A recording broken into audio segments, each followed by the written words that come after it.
I'm going to teach the part of the noun, modern classification of noun.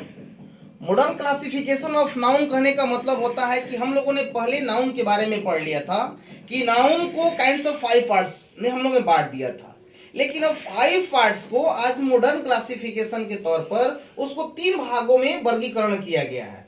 तो 3 भागों में वर्गीकरण करने का मतलब क्या होता है, एक मैंने प्रॉपर को डाला, दूसरा क्या डाला, कंटेबल को डाला, और तीसरा क्या डाला, अनकंटेबल को डाला। तो हम ये बता सकते हैं कि कंटेबल और अनकंटेबल हो गया, तो इसके बाद में प्रॉपर को क्यों नहीं हटा दिया गया। तो कहने का मेरा मतलब ये होता है कि प्रॉपर एक ऐसा होता है जो पार्टिकुलर होता है और पार्टिकुलर चीज को कभी हटाया नहीं जा सकता है। जैसे कहने का मतलब होता है कि जैसे प्रिंसिपल होते हैं, तो प्रिंसिपल का प्रिंसिपलाइज अपने आप होती है, बल्कि वो किसी और पर डिपेंड नहीं होते हैं। और जो टीचर होते हैं वो सबऑर्डिनेटर होते हैं, हमेशा एक दूसरे पर डिपेंड होते हैं। तो वही जो होता है नाउन में, जो मेरा 3 पार्ट है उसमें प्रॉपर जो है वो प्रिंसिपल का काम करता है। वो प्रिंसिपलाइज होता है, वो हमेशा अपने आप में पार्टिकुलर होता है, वो कभी भी परिवर्तन नहीं होता है। लेकिन दो मेरा कंटेबल और जो अनकंटेबल होता है वह हमेशा एक दूसरे के सहयोगी बनता है। जैसे कहने का मतलब यहाँ पर मैं बता रहा हूँ कि प्रॉपर नाउन क्या है। तो आपको मैंने पहले भी नाउन में काइंड्स ऑफ में पढ़ाया था कि proper noun, what is the proper noun. A proper noun is the name of particular person, animal, place और थिंग्स।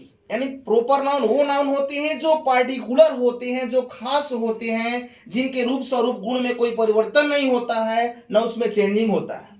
जैसे आपको मैंने बताया था कि जैसे एनिमल्स में अगर कोई नाम ले लिया जाए, और एनिमल में कोई नाम ले लिया जाए, जानवर में कोई नाम, जैसे जिराफ हो गया, तो किसी चीज का अगर नाम ले लिया गया तो वो हमारा पार्टिकुलर बन जाता है। जैसे कहने का मतलब प्लेस है, जैसे हमारा ताजमहल आगरा बन गया, तो आगरा में जो ताजमहल है उस प्लेस में आप कभी भी चेंजिंग नहीं कर सकते हैं। जैसे आज डे है, आज मान लीजिए संडे हो गया, तो संडे को मैं मंडे नहीं बोल सकता हूँ। हाँ, हो सकता है कि अगर संडे के दिन आपको अंडा खाना हो और कोई आपको अगर पैसा दे दे, आप बोल दे कि नहीं आज बोलो कि मंडे है, तो वैसे चुगलाबाजी मत करना यार, असलियत कभी छिपती नहीं है। संडे है तो संडे ही रहेगा और मंडे है तो मंडे ही रहेगा, उसको हम ट्यूसडे नहीं कर सकते हैं। तो वैसे चीज वो पार्टिकुलर होते हैं। जैसे मेरा जनवरी हो गया, तो जनवरी एक क्या है, मेरा मंथ है। तो जनवरी जो यहाँ पर जो मंथ में लिखा हूं, तो जनवरी को अगर कोई कह दे कि नहीं आज 1 जनवरी है, तो 1 जनवरी को यदि अगर कोई कह दे कि नहीं मैं तुमको गोली से मार दूंगा, बोल दो कि 2 फरवरी है, तो यार जान चली जाएगी, लेकिन पार्टिकुलर कभी चेंज नहीं होता है। उसको मैं 1 जनवरी के ही नाम से जान सकता हूं, और जनवरी जो मेरा पार्टिकुलर होता है वो कोई परिवर्तन नहीं हो सकता है। ये प्रॉपर हो गया।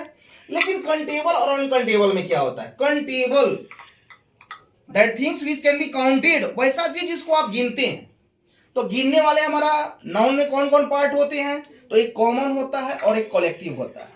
क्योंकि कॉमन में क्या क्या चीज आता है, तो काऊ आता है, ऑक्स आता है, बॉय आता है, गर्ल आता है, और कलेक्टिव में क्या आता है, तो क्लास आता है, फैमिली आता है, और इसके बाद में आर्मी आता है। तो ये चीज क्या है, कलेक्टिव और कॉमन जो है एक ही ब्रांच है, लेकिन एक में समूह का बोध होता है और एक में जाति की बोध होती है।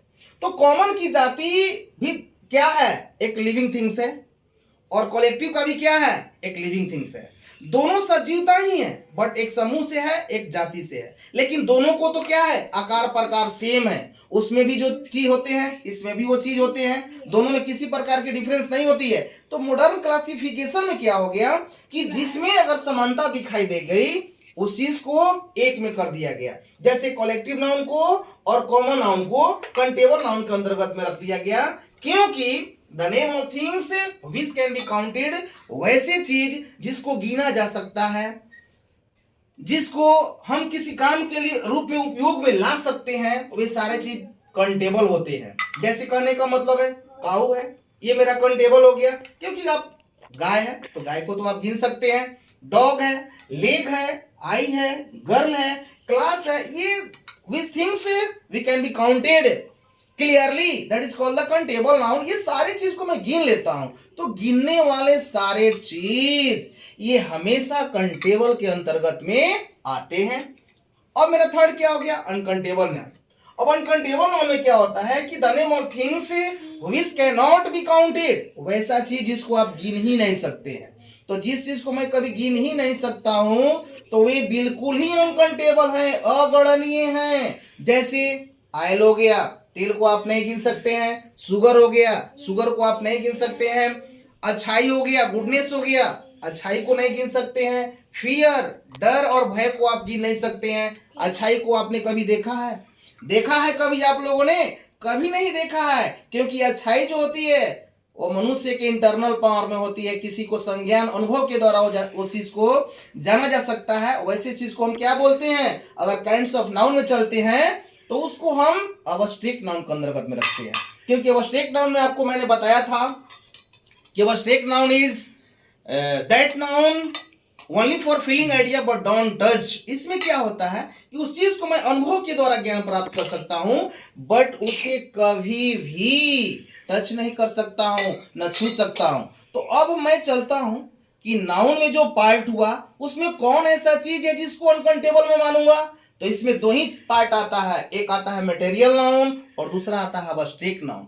तो अब्स्ट्रैक्ट नाउन और मटेरियल नाउन को दोनों को जब मैंने ज्वाइन किया तो एक मैंने काइंड्स बनाया मॉडर्न में। कौन? Uncountable noun.